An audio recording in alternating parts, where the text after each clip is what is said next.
വീണ്ടും അനുഗ്രഹിക്കപ്പെട്ട ഒരു നല്ല പ്രഭാതം നമുക്ക് വേണ്ടി ഒരുക്കി തന്ന ദൈവത്തിന് ദൈവസന്നിധിയിൽ നമുക്ക് നന്ദി പറയാം.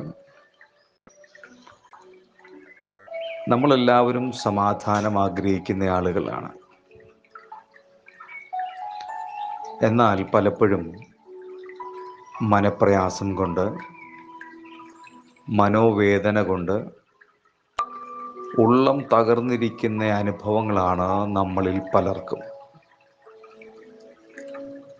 എങ്ങനെങ്കിലും ഈ ഭൂമിയിൽ ജീവിതം അവസാനിപ്പിച്ചാൽ മതി എന്ന് ചിന്തിക്കുന്ന ആളുകളാണ് നമുക്ക് ചുറ്റും പലപ്പോഴും നമ്മൾ കണ്ടുവരുന്നത്.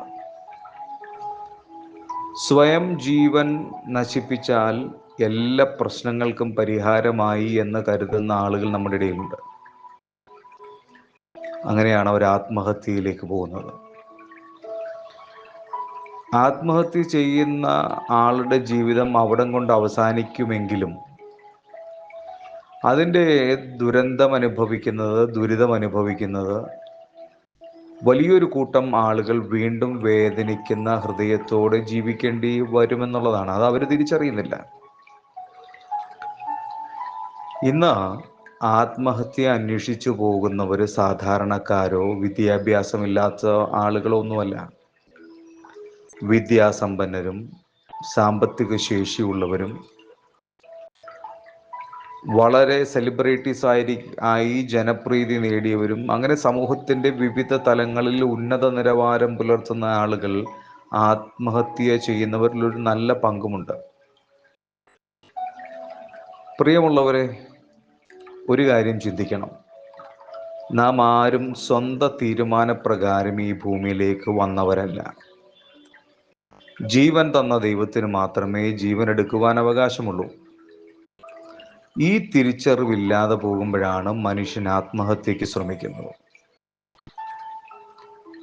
എന്നാൽ ദൈവത്തിൻ്റെ വചനം, വേദപുസ്തകം, യേശുക്രിസ്തുവിൻ്റെ ജനന സമയത്ത് ഒരു വാക്യം ഇങ്ങനെയുണ്ട്: അത്യുന്നതങ്ങളിൽ ദൈവത്തിന് മഹത്വം, ഭൂമിയിൽ ദൈവപ്രസാദമുള്ള മനുഷ്യർക്ക് സമാധാനം. ഇന്ന് നാം പലപ്പോഴും കണ്ടുവരുന്നത് മനുഷ്യജീവിതത്തിലെ ഏറ്റവും വലിയ വേദനയാണ് മനോവേദന എന്ന് പറയുന്നത്. ഏതെങ്കിലും ഒരു കാരണത്താൽ മാനസിക സമ്മർദ്ദത്തിലാകുന്ന നമ്മളെ ഓരോരുത്തരെയും കൊണ്ട് അതിന് പരിഹാരം കാണാൻ കഴിയുകയില്ല എന്ന് നമ്മൾ സ്വയമായിട്ട് ചിന്തിക്കുമ്പോഴാണ് ഇതിനെല്ലാം പരിഹാരം ആത്മഹത്യയാണെന്ന് കണ്ടെത്തുന്നത്. പ്രിയമുള്ളവരെ, എന്നെ കേൾക്കുന്ന പ്രിയ സഹോദരങ്ങളെ, ആത്മഹത്യ ഒരു പ്രശ്നത്തിനും പരിഹാരമല്ല എന്ന തിരിച്ചറിവ് ഓരോ മനുഷ്യനും നൽകുവാൻ നമുക്ക് കഴിയണം. അല്ലെങ്കിൽ എൻ്റെ ശബ്ദം കേൾക്കുന്ന നിങ്ങൾ തിരിച്ചറിയണം, മനുഷ്യൻ നേരിടുന്ന എല്ലാ പ്രശ്നങ്ങൾക്കും പരിഹാരം നൽകുവാൻ സൃഷ്ടാവായ ദൈവത്തിന് മാത്രമേ കഴിയൂ. ഈ ഒരു ബോധം നമ്മുടെ ഉള്ളിൽ ഈ ദിവസങ്ങളിൽ ഉണ്ടാകണം. അതുകൊണ്ട് സമാധാനത്തിൻ്റെ പ്രഭുവായ ക്രിസ്തുവിനെ നിങ്ങളൊന്ന് തിരഞ്ഞെടുക്കുക. അതുകൊണ്ടാണ് യേശു ക്രിസ്തുവിൻ്റെ ജനനത്തിന് മുൻപേ, ആ ജനനത്തിൽ തന്നെ സ്വർഗീയ ദൂതന്മാർ ലോകത്തെ അറിയിച്ചൊരു സന്ദേശമുണ്ട്. അതാ ഞാൻ നേരത്തെ പറഞ്ഞത്: അത്യുന്നതങ്ങളിൽ ദൈവത്തിന് മഹത്വം, ഭൂമിയിൽ ദൈവപ്രസാദമുള്ള മനുഷ്യർക്ക് സമാധാനം. അതുകൊണ്ട് നമുക്ക് വലിയൊരു ദൗത്യമുണ്ട്.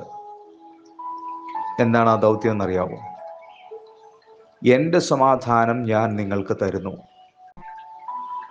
അത് ലോകം തരുന്നത് പോലെയല്ല എന്നു പറഞ്ഞ സമാധാനത്തിൻ്റെ പ്രഭുവായ യേശു ക്രിസ്തു ഇന്നു പകൽ നിങ്ങൾക്ക് സമാധാനം നൽകാൻ ആഗ്രഹിക്കുന്നു.